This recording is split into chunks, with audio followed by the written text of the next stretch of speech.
The only thing we won't get is we won't get like HD recording. But I trust StreamYard. Okay. StreamYard has never failed me. I'm with it. And I will say that Riverside has failed us often. Riverside has failed us often. Often enough to start looking at alternatives because, look, we don't have a lot of time to actually record. We're a very different schedule. We have a lot of stuff going on. So when we make dates to record, like, things need to work because time is of the essence for Alyssa and I. So, yeah. Any podcasters out there, if you're using a really good audio video podcast studio solution, DM me at Book Lady Reads or TBR Lowdown on Instagram, and just let me know so I can check it out. I will be please and thank sticking you with my StreamYard for now. Yeah. And I don't know. I mean, I pay for StreamYard, so it is a little bit better, I guess. But like, I pay for Riverside. It's not free.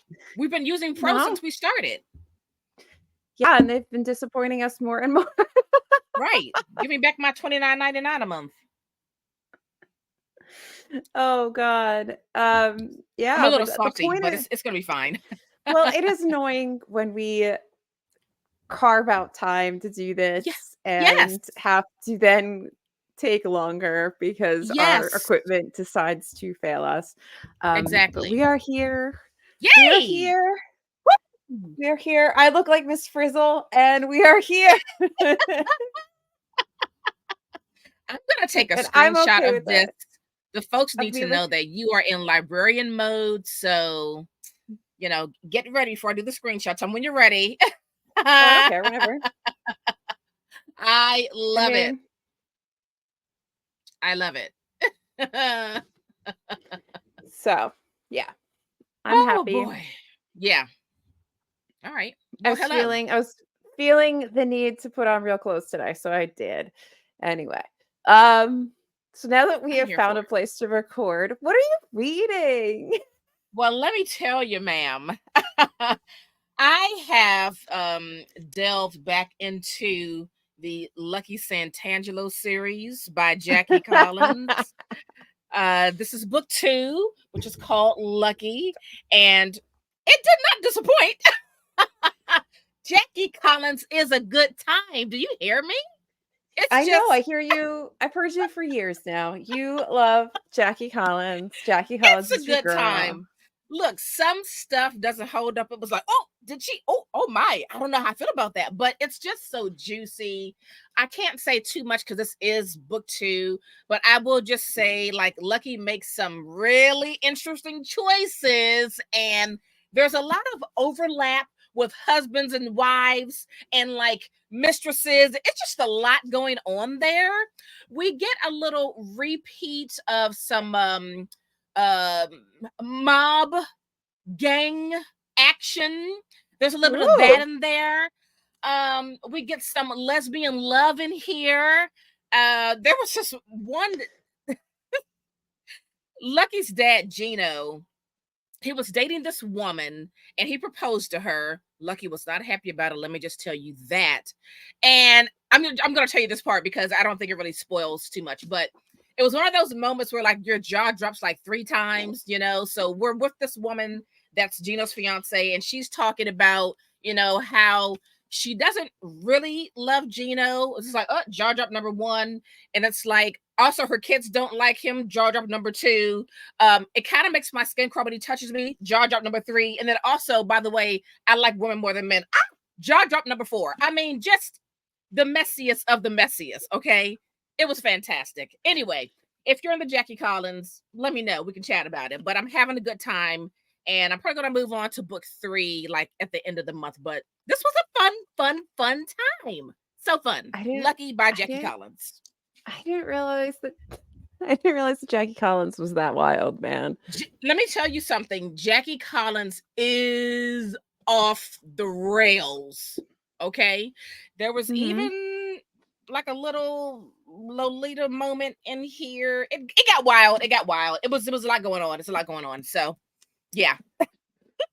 Okay. Well, okay. not as enthusiastic, and this is gonna make me sad. So I'm almost halfway through Hours, Oh, good. and I need you to tell me what you think about this book because I am mostly confused, Okay. and I sort of wish that this was actually just a collection of interconnected short stories with Saint Mhm. being the thread that pulls these stories together as Mhm. opposed to a collection of POVs that confuse me. It is a lot of characters. It's a lot of characters. Yeah. There's It's a lot of back and forth too. a lot of magic, which is Mhm. good, Yeah. but I don't ever truly get settled in this story, and I keep hoping it's going to, and I'm not getting settled because I think that there's these moments that are really, really good, like, you know, the girls that are all living together and have this magic that makes them invisible, right? And they can go around and avenge all these women that are being harmed by men. Awesome. But then now we're somewhere else. And I'm like, where are we going with this? And then Francis and the story they're telling about the Native Americans being like pushed off their land. Mhm. Beautiful. But Yeah. then I don't know where we are again. And I'm just so confused now. So I'll I tell you need what your happened thoughts on with this. I me. need your I, thoughts on this. my thoughts are similar, and I'll tell you where I went wrong with this. Like sometimes I can point out where I went wrong with the book. So I don't think it's the book. I think it's for my experience, it was me. I think that I Mhm, was reading too many other things that I had more interest in reading at the time. And while I did enjoy Hours for the most part, I think it's a book that I needed to give more dedicated time to, and maybe not mhm. have been reading other books alongside it. And so, because of the moment I closed the book, I was like, I need to read this again because I need to be like alone with it. You know what I mean? Like I guess, yeah. you know, so because sometimes things settle in my brain more effectively when I'm just focusing on that one read versus like that read and like three others. Especially if those three others are like grabbing me more than that other read. So I think I needed to just give that book some alone time to really like get a better feel for what was going on. Yeah, and, like, I don't mind having lots of characters. I think that that's fine. I'm usually fine with that. It's just I'm never I'm almost halfway through, and I just don't feel settled in the story at all, where I Yeah. can just, like, be like, "Ah, I'm back in this world. I'm back with these Hmm. people. I'm back learning and whatever." Yeah. And I just every couple chapters, I feel like I'm getting thrown for a loop because, like, as soon as I Hmm. do find something that I'm settled in or that I'm really connecting with and really enjoying reading, then it shifts and Right. I'm like, ah. Yeah. Yeah. I- so I don't know. I think that for me that would be the change if this was just like connected short stories, like really Hmm. well thought out for each of these characters. And Right. then the thing that is keeping them like connecting them all is Saint It's saying. and this town. And Yeah. we can just stick with a group of people for a period and then move on. And sure, you'll see connections with them, but Right. like really sit with them instead of constantly bopping around. I think that I would feel less unsettled. I understand that. I can see why you would feel that way. Yeah, for sure. And Mhm, it's mhm, I feel like it's such a shame because there are those moments that are really beautifully written, and or moving or poignant or something, and they kinda get lost in the mhm. shuffle of everything else, Right. Yeah. for me. Mhm, mhm. Yeah. But, like, you It's gonna be interesting. I like, I we don't hadn't really talked about it, so I was like, "Naomi, I need to know what your thoughts are." yeah, it's not a book that I'm going to reread right away. Maybe as we get like in midsummer, when I'm have other things behind me. But that's definitely one where I was like, I need to read that again. So I Yeah, like understand what you're saying. yeah, it's like, I don't I don't dislike it, as pieces, but I feel like the pieces were put together in a weird way, at least for my brain. It's like a weird way to put all the puzzle pieces together. Mm-hmm. So it just Right. doesn't feel cohesive. Right. And then that it feel like it then takes away from the story Mm-hmm. instead of like, I don't know, Yeah. Yeah. supporting it and building it up and making it, because there is some really, I mean, Saint's kind of amazing, right? Right. But also a little terrifying. Just a little bit. And yeah, so I don't know. And there's so much history that's being explored, and I just feel like Yeah. I don't know. Yeah. But I'm sure that there's people that absolutely love this, but like I'm I sure. Yeah. Yeah. I don't know. I don't know. We'll see where I shake out as like a Right. whole, or if I want to even reread it again. I just might prefer a different kind of storytelling of Mm-hmm. this story, is what I'm thinking. Yeah. I Yeah. don't know. That's Well, ours. That's what I'm reading. I did want to let you know that I also go like this. I did finish Excellent Women this week. Yay! If you That guys was follow good. Alyssa's channel, her YouTube channel, Nerdy Nurse Reads, she gave a little review for Excellent Women by Barbara Pym recently. You spoiled my recommendation for the end of the video, but Oh, that's okay. well, you know what? I'll just chime in at the end of the show. So how about that? That's what I'll do. I'll chime in at the end of the show. All right. Also, in the audio, I'm going to edit this part out. There we go. Everyone watching the video, you get the You get real, the sneak the peek. real way that this Right. goes down. Exactly. Exactly. All Okay, right. so what are we actually here to talk about? I think you sent me this article, didn't you? Or who sent this article? Was it me? It was you. I assume you sent me all our articles because I was gonna say I don't read. So, sometimes we run across things and we're like, let's talk about this. There's this article in the Bookseller called "The Adultification of YA," and we thought this would be an interesting article to discuss. I gotta tell you, I had a lot of feelings reading this article because I am, my children are no longer, they're grown ass adults, and I'm a grown ass adult, so YA is not my world. So it's interesting to hear from someone who works in that space and that can also share the feelings and thoughts of the intended YA reader audience. So Yeah.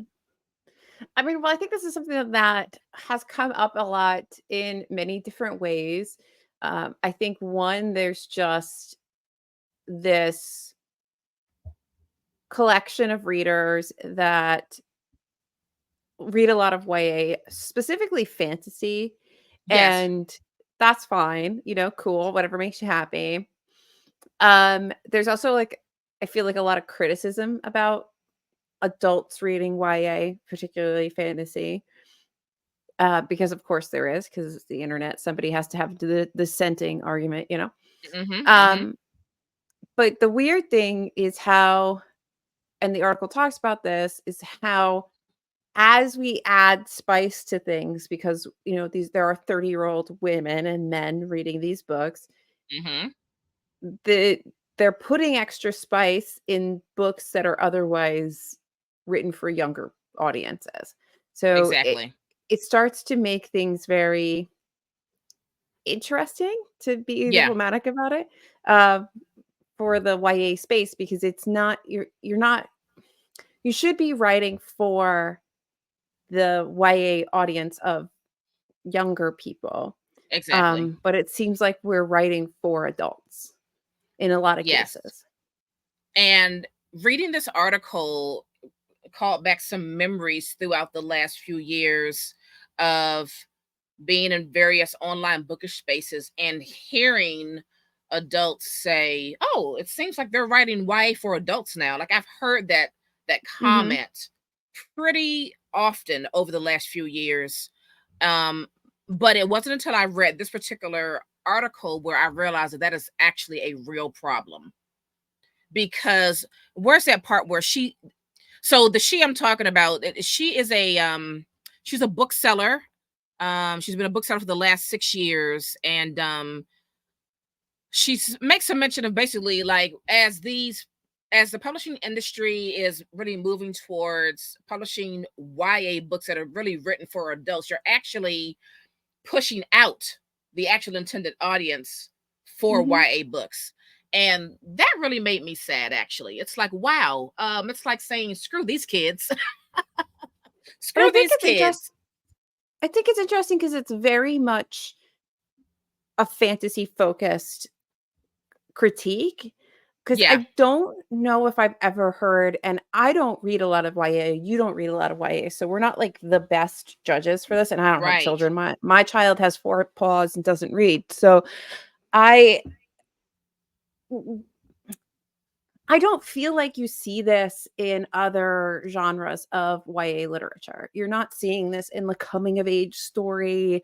You're not Mm-hmm. seeing this in maybe even like little YA romances because they have little YA romances, for Yeah, like your sure. 15-year-olds. And even if they have sexy time, it's not Mm-hmm. smut. It's like part of a narrative, right? It's handled very differently. It's not handled to be anywhere close to pornographic, I guess is what I'm gonna try to say. Exactly. Um, so it's really specific to fantasy. And I don't know why it's so specific to fantasy.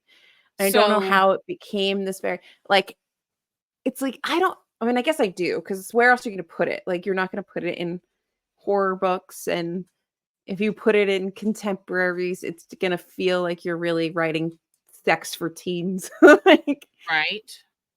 so maybe it's easier to not hide it, that sounds like they're doing it maliciously or something, but Yeah. to incorporate it into fantasy? I guess, and I and don't she know. makes a mention here. She says, "I had a horrifying instance of a 10-year-old bringing a quart of thorns and roses to the till in the same pile as the new Jacqueline Wilson because they'd seen it on Book Talk." And she also talks about how a lot of these books have, you know, The quote unquote covers. childlike covers. These Mhm. covers are very like, they're, animated and whatnot, and that would appeal to a younger person. And it gives a perception that that book is for them, but like on the inside, it's like super spicy. So, I mean, there's a lot of things coming into play here where to a younger person in that YA sector, they may think that book is for them, even just based off the cover, but it really is a little bit probably too racy for them. Yeah. Yeah, and I mean, and they talk about, I mean, you do see that in a lot of the romance, um, covers now are very, cartoony, Very and much with so. Book Talk being a space where you do have a lot of spicy readers, and Oh, that yes. being a driver for a lot of publishing right now, it's interesting. It's Yeah. making yeah. Hold on, I'm gonna put this down. Yeah, I I don't know how this is. I wish I could like talk to this bookseller. I wish I could talk to a few publishers. I wish I could talk to some younger YA readers. I'm just trying to figure out, I don't know, like who's paying attention to the fact that these these books that are really for adult audiences are also being marketed to the younger audience, and like how do we like make clear lines on what and what's for who? Well, I think that becomes oh god, I'm sorry. I'm gonna scrape this chair across the floor because I have pins and needles in my leg because I need a new chair. Um, I think well, I think there needs to be like parent involvement, right? Because that's really who should be kind of, for lack of a better word, policing what people are reading. Because otherwise, Yeah, that's people banning kids from reading certain. Then that's like a whole different thing. That's a whole kettle of worms, or whatever, fish, yeah, whatever the phrase is. yeah. So, but I don't know. I mean, I think that it's always been very weird to me that some of the smuttiest smut is in these book covers that are cartoons. Yeah. Because It's a weird dichotomy. I'm used to when I saw romance books, they were like Fabio on the cover. They had the Yeah, step right? backs. They were like a very clearly you knew what you were getting into, right? Like this is Right. what this Like, this is is. not for a 13-year-old. And that's obviously gotten blurred. I think I do think that, and I hate to be like some old person that's blaming TikTok, but I do think there is a bit of an issue that people are starting to talk about more now with TikTok and the smut.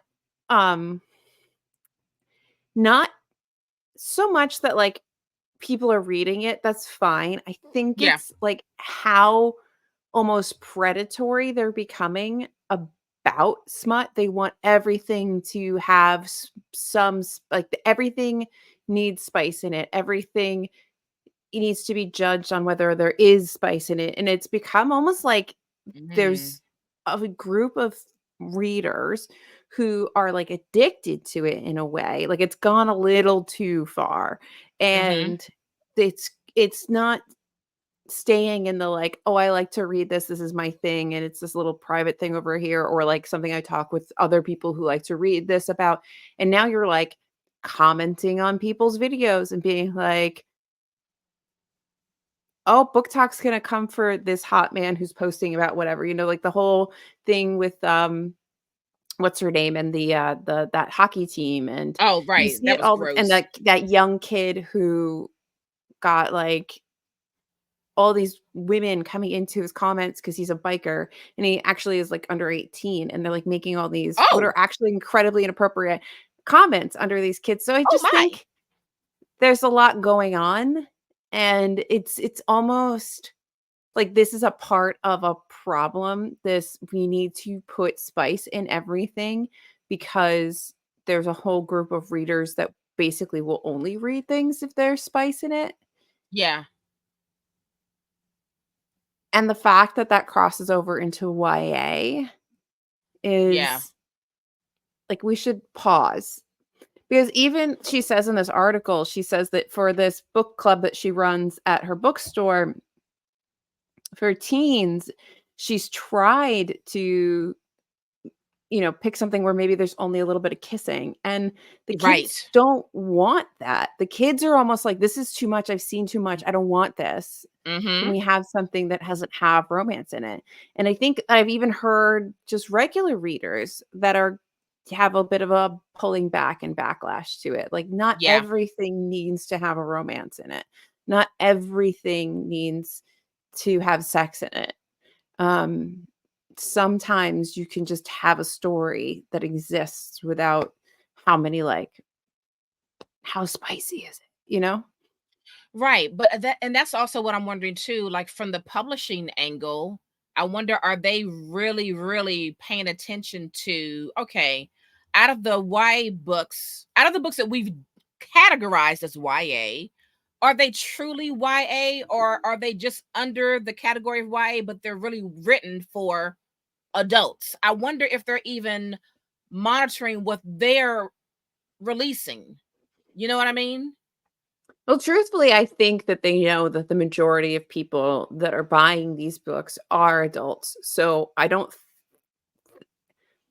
think that like publishing as like a great entity of one um cares. I don't think that they care as long as somebody's going to buy them, right? I don't think Yeah. that they care who who is actually reading them, just Yeah, as long you're as probably people are right. buying the books.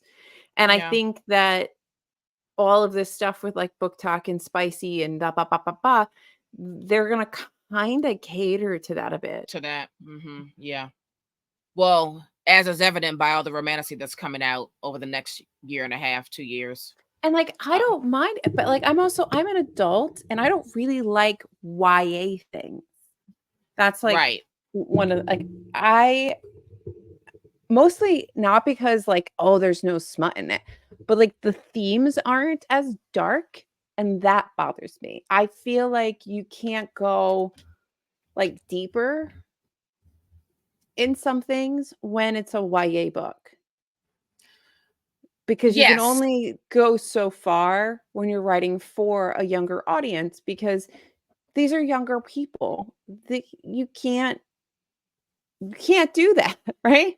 So, I mean, it's weird that apparently smut doesn't get treated the same way to some extent.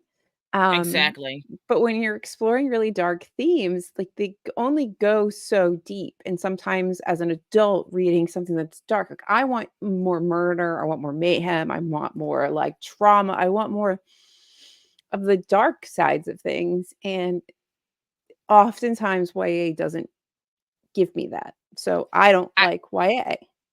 I will tell you that serious YA readers will like fight tooth and nail against that argument. It's almost like it's like, okay, I also as a reader have the right not to really want to read something.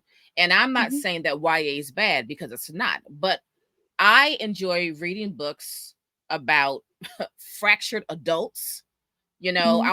I want to read books about marriages, divorce, mother daughter, like adult things. So it's not that I hate YA, but what I want to read about is very adult. So clearly I'm not gravitating towards YA books because they're not talking about the things that I like to read about. So, but some people that are really into YA and that are big supporters of YA get very sometimes defensive when one says something of that nature. But it's like I like to read very adult things, and there's nothing wrong with that. Just like there's nothing wrong with you wanting to read YA books all the time.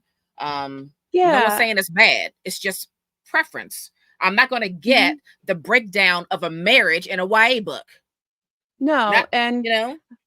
I don't expect you to kill everybody off in your fantasy novel either, because Right, y yes, some fantasy novels people die in YA fantasy, but they're not gonna go, like, dark and gory, they're they're not not gonna gonna die the way we go like. yeah, they're not gonna do what I want them to do, you know? Right, And because most of these worlds, you're trying to set up this for me where it rings a bit hollow for me, YA fantasy, is when you're trying to set up these like dark, ominous, like scary, almost dystopian worlds and nothing truly bad really happens. mhm, Nobody really gets, like, tortured. Nobody really dies. Nobody really has it's just a lot of you telling me that it's really bad, and then maybe there's a couple things that happen to sort of back it up, but mostly it's right, you just said it, and so I'm believing it, and now we're gonna follow these people, and they're gonna follow some sort of fantasy trope. There's gonna be romance, swords, right, you know, happy ending, right? I want you to have complex political systems where people right. and like you to I wanna be have in the guts murder of it and all. mayhem. I want blood and Yeah, gore and I want all of that stuff. And exactly. I want it to be well written. I do, and I don't want it to have to always just mostly be a romance. And that's my Right. choice. Like if that's what you want to read, that's cool. Like you read what makes you happy. Mhm. Um, but, like, I don't always need a romance. Yeah, yeah. She says in this article, I often wonder if this is a case of overexposure, that romance that was once fine or even sought out is now leaving young readers cold because of the constant pushing of romantasy and spicy stories. The idea of the brilliant, enthusiastic kids I know being pushed out of their own genre just because they don't want to read about sex makes me more than a little sad. That makes me sad too. Makes me a little sad for them too. Yeah, I don't disagree, and I don't think that everything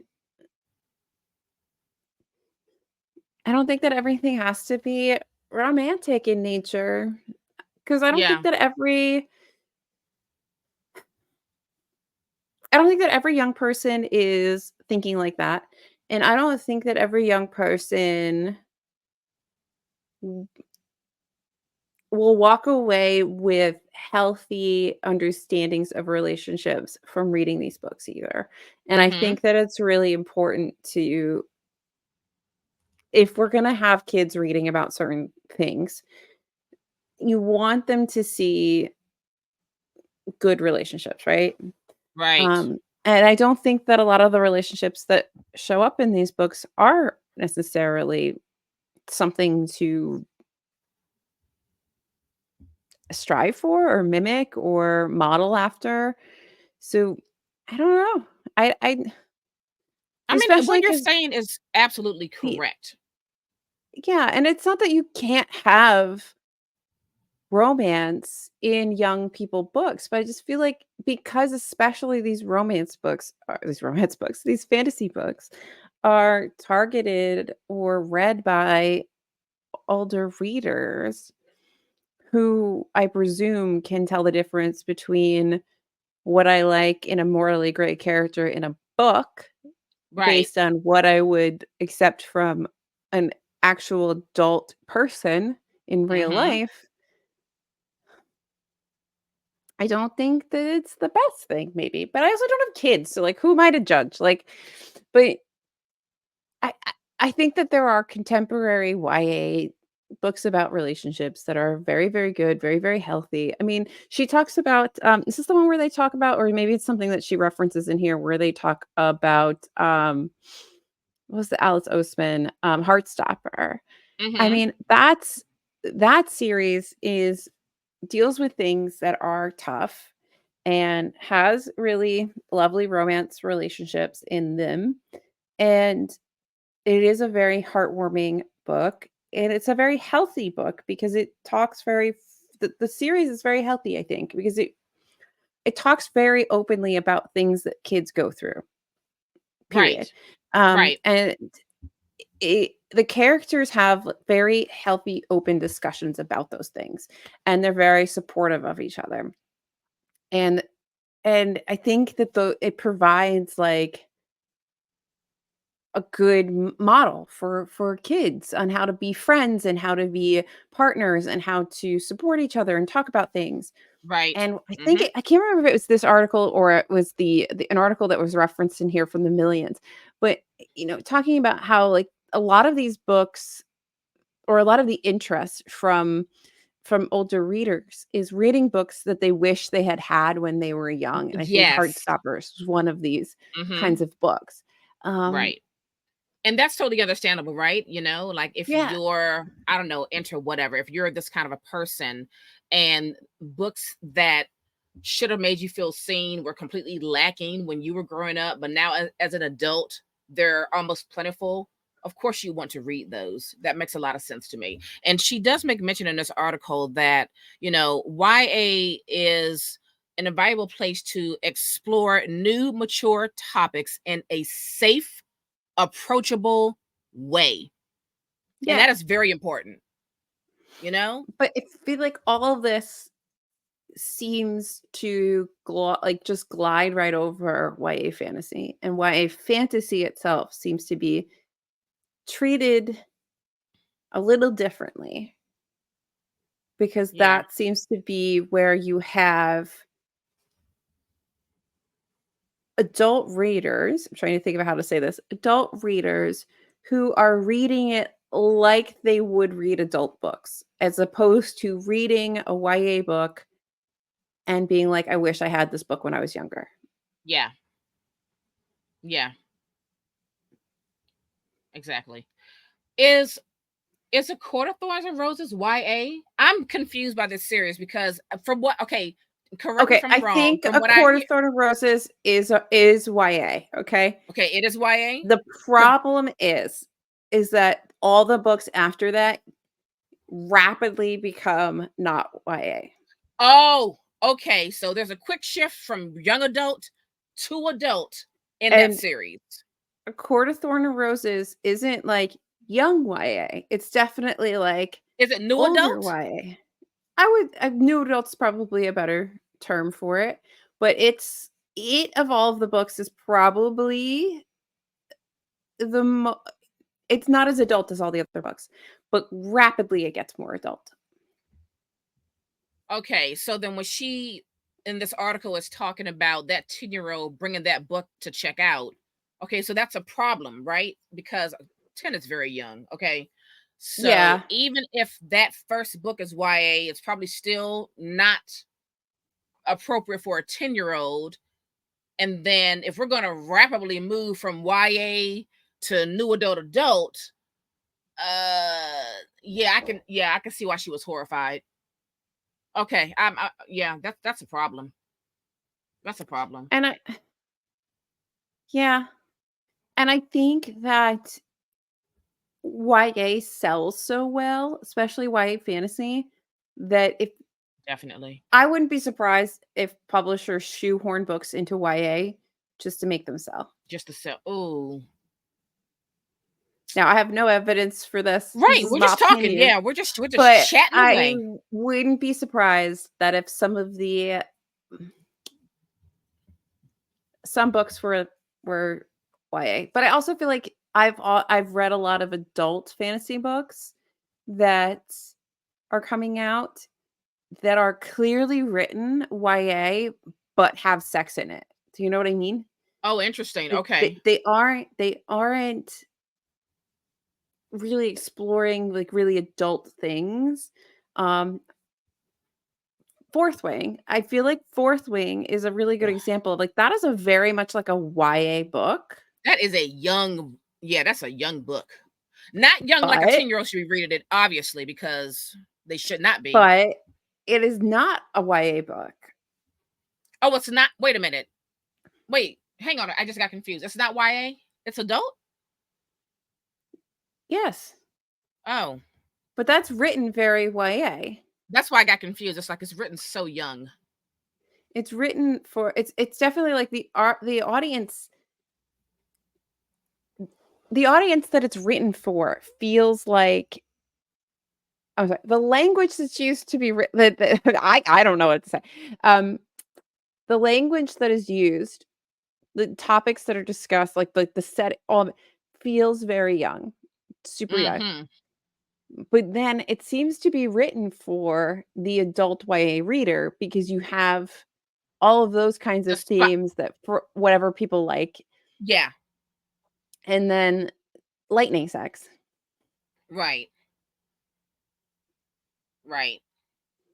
And I think that there's probably, if we sat down and put our heads together, more books that blur those lines like that, then perhaps there should be. But then I don't know how you get around, 10-year-olds bringing Fourth Wing to the register to read. That just made me like on the inside die a little bit. Just the thought of a 10-year-old reading that book. But, like, would a Oh, 10-year-old even truly understand it either? I also think sometimes we get really upset about certain things because we understand what's occurring, but, like, the person reading it, seeing it, whatever it is, doesn't really understand it because they don't have that social context yet. I I'm not saying mean, that I this don't. should happen, but I feel like sometimes maybe the impact is not as bad as you think it is, but I don't really know because I don't have children. I mean, I guess it all. I mean, it just depends. I mean, I don't know. Kids are But exposed to also so kids much these now. days seem so much more exposed to things. They are. They are.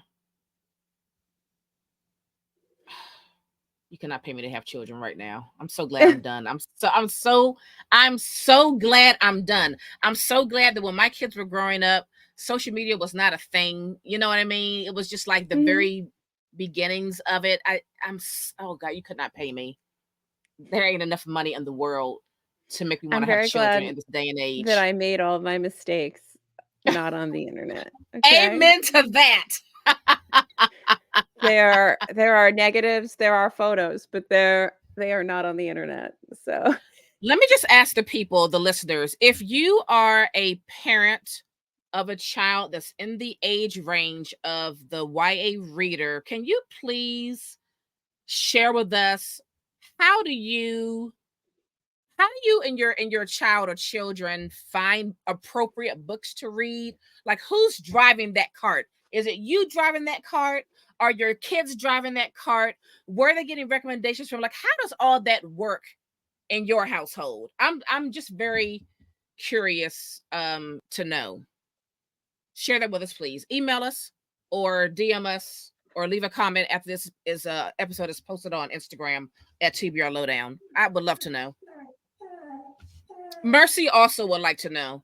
She's back there like, Mercy's yes, how crying. do you She's crying. deal with it? How do you deal I with it? think Jesus might have gotten home, so she is standing at the stairs wanting to go down, but she won't go down unless I walk her down. So she's gonna cry. Hi, baby girl. She's so damn cute.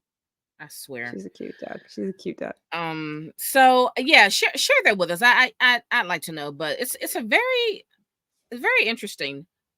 I mean, I think there's a lot of things involved in it. I think there's just generally there's been a lot of people who grew up reading these things and they really like it, and now they're adults and they want to see more adult things in their stuff, but they don't maybe necessarily want to go into adult fantasy for some reason or another. Fine. Yeah. You have the book talk, romance influence of it all. You have publishing capitalizing on things. Absolutely. It's a whole mess of stuff. It is. It really is. I just think that kids don't need. I think the longer you have in your life where your focus isn't on like boys, girls, whatever it is that you're into, is your thing, and you're focused on you, the better it is for you. Absolutely. And I wish that I had understood that a little bit more when I was younger. Yeah. But so like maybe we don't need so many books that have like an emphasis on relationships, soulmates, mates. Right. Yeah. All this stuff. Because I don't know, if you can't get right with yourself, kid, you're never going to get right with whoever this other person is. There it is. Bing, bang, boom. And you shouldn't be like idealizing anything in particular. Like, right. I don't know. We do not need couple goals at the age of 11. Okay. No, I feel like maybe you need, and if you do have couple goals, maybe they're like older characters in a book that, right, show you what a healthy relationship looks like. But maybe not like the person you are supposed to be reflected as the main character or whatever. I don't know. I don't know if that makes any sense, but I don't have kids, so truthfully, my opinion is moot. So. Yeah, I don't know. I all I can say is I'm glad I didn't have to contend with the social media fury of books when my kids were growing up. Yeah, I mean, and I get it. Like, you're a kid, right? So everything is about social pressure, peer pressure, all that stuff. I mean, that's why you see these kids that are like, I need a Stanley Cup. And you're like, you don't. Right. But that feeling that like you do need this, because it is like life or death at that age to fit in, to be accepted in some way. Yep. I get that. So if all of your friends are reading whatever, and you can't read it because your parents won't let you, you're gonna find a way to read it, right? So we can have this whole talk all we want. Eventually, kids are gonna figure, and that's everything. Always, we will always be like that. Absolutely. So absolutely, the answer perhaps is just to have more other options. Yeah.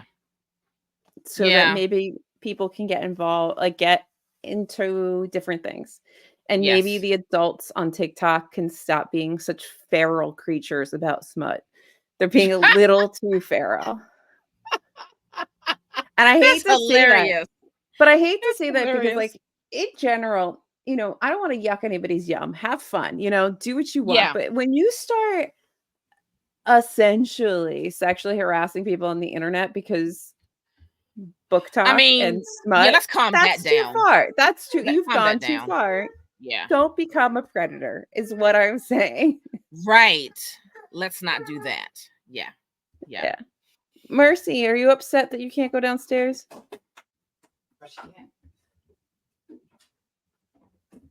All right. Well, it's a good article, folks. So it's on the bookseller.com, and it's called The Adultification of YA. It was written February 20th of this year. So it's a short article. If you'd like to go and read that for yourself, check it out. Yeah, and I think that there's another article that's kind of quoted in here from the Millions that it's also kind of interesting, and not really about fantasy, but just about kind of YA and adult fiction and where lines get drawn and and Yeah. all of that. So there's a lot of interesting discussions around Right. And everything on about YA and adult. the article is titled YA just isn't just for young adults. Yeah. And that was written January 17th of this year. So Yeah. all right. Well, interesting. Interesting. All right. Well, would you like to would I like to recommend a book, recommend some Naomi? books? Yeah, yeah. Why don't you go ahead and do that? You'll never guess. What is it? Excellent, Excellent Women by Barbara Pym. Woo-woo! So, this lovely little book we got while we were book thrifting, and I did make Naomi get one as well.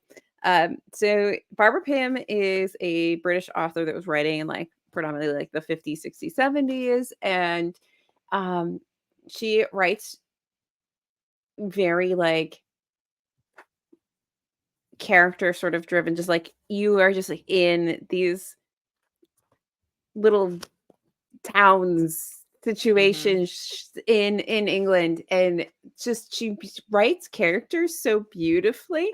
So Mm-hmm. I've heard her come up many times, but I've never known anything about her. So when we were thrifting recently, I found two. I was very excited, and so I read this one first.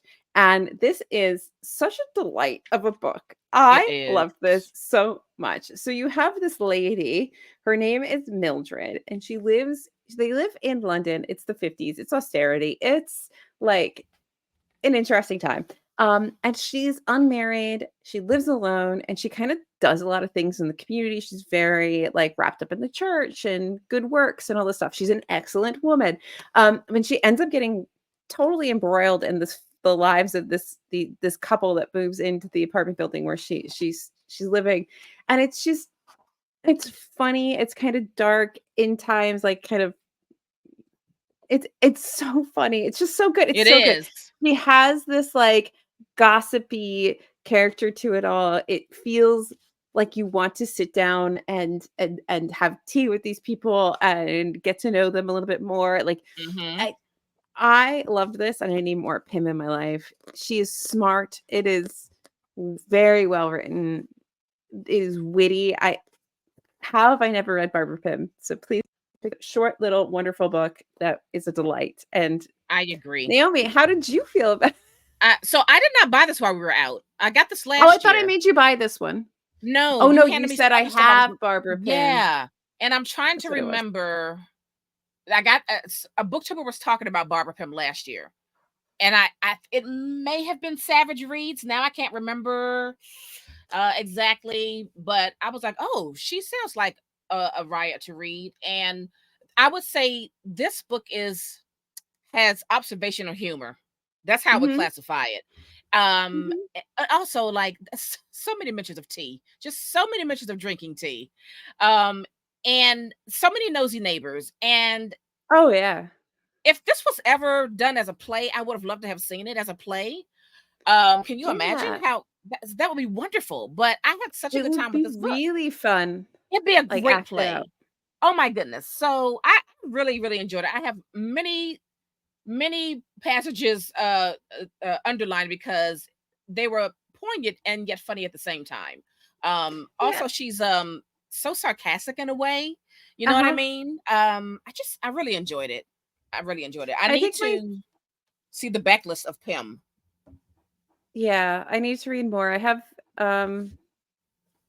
another one. I can't remember, an unsuitable something or other. I have that as well, but and then I need to find more. But I think that the thing there was one line in here that I really loved, where she was like, so basically, like a lot of the men in this book are shockingly kind of useless.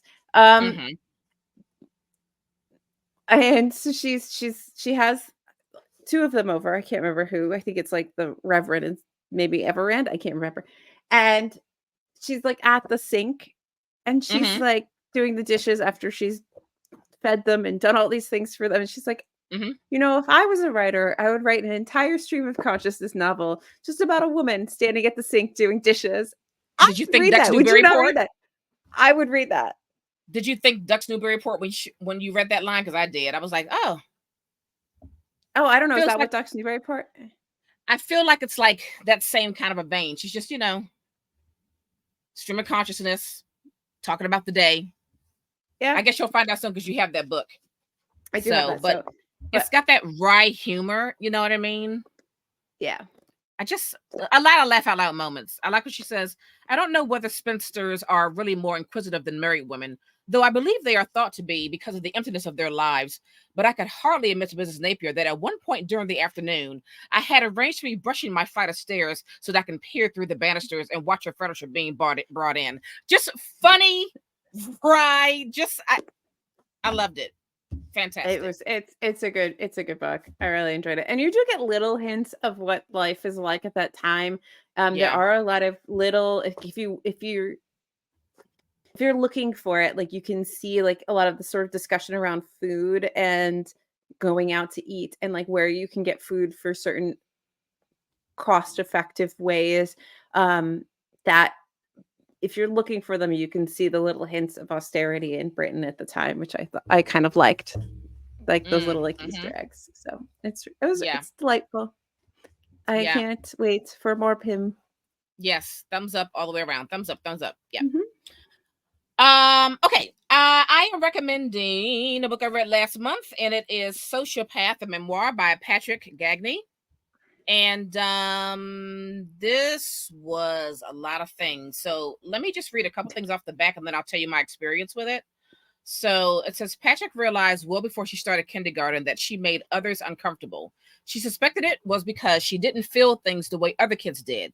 Emotions like fear, guilt, and empathy eluded her. Mostly she felt nothing, and she didn't like the way that nothing felt. And then she makes mention of the fact that um she was a sociopath, and even though it was the very first personality disorder identified well over 200 years ago, that sociopathy had been neglected by mental health professionals for decades. So she was told there was no treatment and no hope for a normal life, and she found herself just haunted by this condition. So man, this I felt a great deal of empathy for Patrick, and she is recounting I felt empathy for not just Patrick, but also her mother. So as she's Mm. recounting all these various experiences of her growing up and having these really wild interactions with like students that she went to school with, wanting to harm them, and doing things to herself to like release that tension of wanting to harm someone, and then her trying to fit in and going to like sleepovers and trying to be like feel like a normal kid, but still kind of like icking some of the kids out because she acted so off-putting and so strangely. And that like push and pull of her mom also trying to force her to be more social, but Patrick at the same time feeling that she would rather just be by herself because one, other kids, looked at her like she was strange, and two, she felt weird about things. It was very tiring to try to not harm someone, although sometimes she wanted to. And on that level, I just felt so sad for her. And also, she was a very honest child. So when she would do things, she would like tell her mother. And then, like, hearing the mother's reaction to what her daughter has told her, you can just tell that that mother was like, what is going on with my child? And really not knowing or understanding what it is exactly, but knowing that something is off, and at the same time feeling grateful that the daughter is being truthful with her about what she's feeling, what she's doing, and at the same time being terrified what was just revealed to her by her daughter. I can't imagine what that must feel like as a parent. Like, this is quote unquote not normal for your child to do these things or to feel these things, but like what do you do? And so that felt very horrific to me, because at any moment you feel like Patrick is going to do something so violent that there's no coming back from it. She Mhm. talks about having this interaction with one of their parents' friends' kids. She was so annoyed with one of the sisters. She stabs her in the head with a pencil. Stuff like that. So like as a parent, like I was not one who let my kids stay over people's houses for sleepovers because a lot of black folk just don't get down like that. You just can't go stay at someone's house randomly. Well, I don't know what's going on in your house. You might have like anything could be happening. So I'm not a sleepover kind of a parent, but it made me think about that scene. She is at the sleepover and like she does weird stuff. And it's like these parents are asleep and they don't even know what's going on. They don't know that one of your kids' friends is in your home with these other children having very interesting thoughts that could turn violent. So some parts really scared me. But most of the story made me feel so incredibly empathetic to her in this struggle, especially when she gets older and she's going through therapy. She's trying to figure out, how could I just not feel these things so that I can have a normal life? But she eventually finds her way, but it was a struggle. And it was really heartbreaking reading a lot of this book. To be such a young child, to have to deal with those feelings and not really have anywhere to turn per se. It's all very internal. That's a lot for a young person to have to live with. And that broke my heart a bit. But she's found her way, and I'm happy that she has some semblance of a normal life for her. So that's Sociopath by Patrick Gagney. I think that's out now. Yeah, that's out now. Thank you. Who sent this? I'm sorry. Thank you, Simon and Schuster. Thank you, Simon and Schuster, for this gifted copy. So, yeah, I've been seeing that float around. People seem to really like it. So, yeah, it's a lot. It's a lot. Yeah. Anyway, so that's that. Woo, that's that. That's that. Yeah, we did. Thanks, StreamYard, for allowing us to record without any issues. We appreciate it. Appreciate it a great deal. Stand StreamYard. Yeah. Anyway, folks, follow us everywhere at TBR Lowdown. Visit our website at tbrlowdown.com. Are you participating in our 12 Women, 12 Countries annual reading challenge? What? You don't know what it is? Go to our website, tbrlowdown.com, and check that out. Also, join our Discord. We're chatting over there. We're chatting about a lot of stuff. We're chatting. So anyway, that's going to do it for us. How many people? Yeah, okay, so I'm gonna be ambitious on this episode, and I'm gonna say share this podcast. Well, not too ambitious. Today is April 16th. I'm just gonna say share this podcast with 16 people. Okay, 16 people. Yeah. Let's do that. So I don't know 16 people. Okay. Also, if you're so inclined, please leave us a review for the podcast. It helps us out tremendously. So be nice. Anyway, that's gonna do it for us. We got more recording to do. We're out of here. Bye.